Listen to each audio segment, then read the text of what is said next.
if you want to see a detailed forensics exam of a vintage 1966 Telecaster, you're already watching the right video. So just continue watching. This is going to be a deep dive. I'm sure you have heard the old Chinese proverb that says, it's all about the details. And we'll have a close look at some of those important details using a microscope. Well, not this one, the one at the shop. So let me take you to the shop right now. Oh, I almost forgot. Welcome back to Guitar Quackery, where we do what all the other guitar channels are doing, but we do it a little bit differently. So let's go do it differently. The customer bought this for, I think, $14,000. It's a 1966 Fender Telecaster. I think it's been refretted. So first we have some high frets. Okay, all over the fretboard. Okay, I'm not going to go over everything. But what we see here is a lot of finger wear on the actual fretboard, but almost no fret wear. So how is that possible? My conclusion is that it's been refretted. And whoever refretted it did not bother doing a level crown and polish job, which is why we have high frets. So now let's focus on this part here with the microscope. I'm going to zoom in a little bit. And what we see here is a little bit of glue squeeze out right there. Okay, right there. Okay, so now we can also see that whoever did this fret job used steel wool in this direction to polish the frets. Let's move over to this fret over here. Now on this fret, we can see a lot of squeeze out right on the side of the fret, right there. Yeah? So yeah, it's been refretted. Not a very good job. You can see on this side here, where am I? Here. That they cut through the lacquer with the razor blade to remove the previous fret. And, so you can tell that the guitar has been refretted. We also want to know if it's real. So we want to look at this finish. Now, I did notice some scratches in this direction, but we don't want to jump to conclusions and say that this has been just sanded down, because we see scratches on the actual frets. So whoever used steel wool on these frets did not protect the finish on the fretboard. They just went over the whole thing with steel wool. And while they were at it, I would imagine they also did not tape off the pickups. I don't know, I'm going to have to examine that. But that's it. It's a pretty nice guitar. I'm going to give it a level crown and polish job. Right there, come with me. Yeah, hold on. Before we do the level crown and polish, we want to look at the pickups. Oh, sorry. Guitar Quackery. Oh, thank you. A viewer wants to know, he says he likes this video, he wants to know how to make sure YouTube will recommend these kind of videos in the future. Well, it's super easy. You can just click like and subscribe, and then YouTube will know what to do next. All right, cool, thanks. Nice guy. As I was saying, we want to finish the forensics exam part of the video first, and then do a restoration. So let me show you those pickups. It seems that I was right. So let's have a closer look here at the fret, not the fretboard, the pickguard. First of all, it looks as if somebody scratched it up and down in this direction with steel wool. And now when we look at the pickups through the microscope, we can see steel wool particles on the pole piece, right?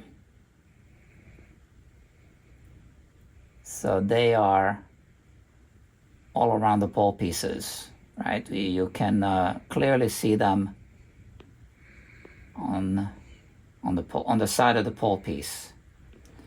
So now the question is, how do we clean this up? Well, I have a trick I've used in the past. This is a modeling clay. So just take a little piece,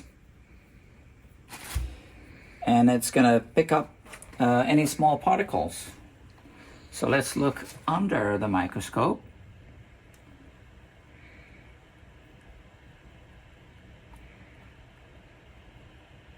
Right there.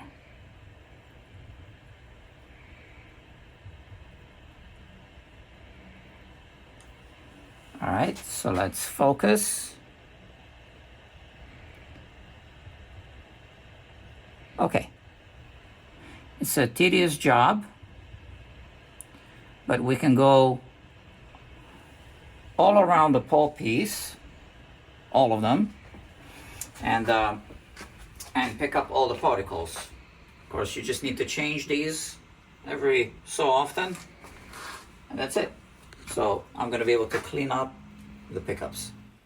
The forensics exam part of this video is finished. So if that's all you wanted to see, feel free to log off. But before you go, please click like and subscribe so that YouTube knows what to recommend to you in the future. Now, if you want to see any parts of the restoration, just continue watching. So this Telecaster is getting a level crown and polish on the neck jig with a 7.25 radius beam. Yeah.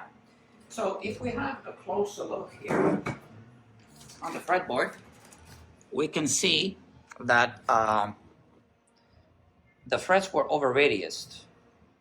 Okay, so the red marker shows what I haven't filed yet. Yeah. Here I'm using well, first of all, I'm using this sign maker's tape. It's also, I think it's called artist tape, on a vintage finish. That's what you want to use because it's not going to damage the finish. Here with a double-sided tape, I mounted this block. This helps me position this radius beam so that I don't go left and right when I radius the level the frets. So we're correcting it to a 7.25 inch radius, which is 7.25, and we'll be ready to go. I usually don't tape off the fretboard during leveling or crowning because I want to have full access to the fret ends as I'm crowning and reshaping the fret ends. I always tape it off during the polishing because I want to polish all the way down to the fretboard, but I don't want to touch the fretboard with my polishing pads. I just completed a full level crown and polish on this guitar. I got a premium polish on the frets, so the frets look like jewelry. I used this microfiber cloth for the final polish. Now we're going to put it back on the bench inside and do a setup on the guitar. We need to put the nut back on. I did not make a recording of the setup on this guitar because I just want to make other videos on how to do setups on guitars. So let's go to the shop one last time and let's see how everything came out. And then I have something else to tell you at the end. A few minor issues remain. The holes don't quite line up on the pickguard. That's because this pickguard shrunk over time. These old plastics keep off-gassing, so over time they tend to shrink. You know, these screws are a little bit bent, nothing major. It plays.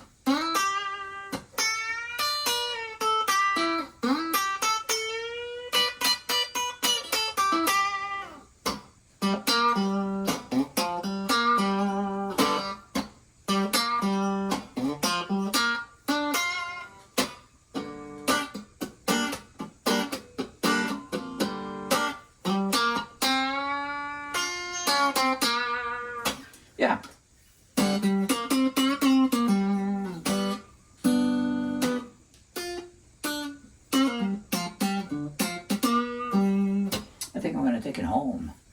So I found the receipt right here in the case.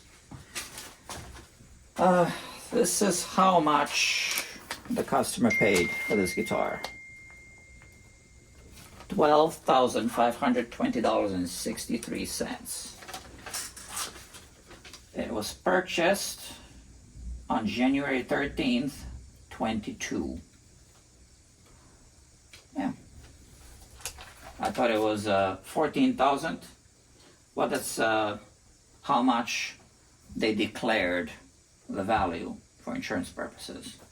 It's probably worth that much. Well, it's probably worth more now that I worked on it.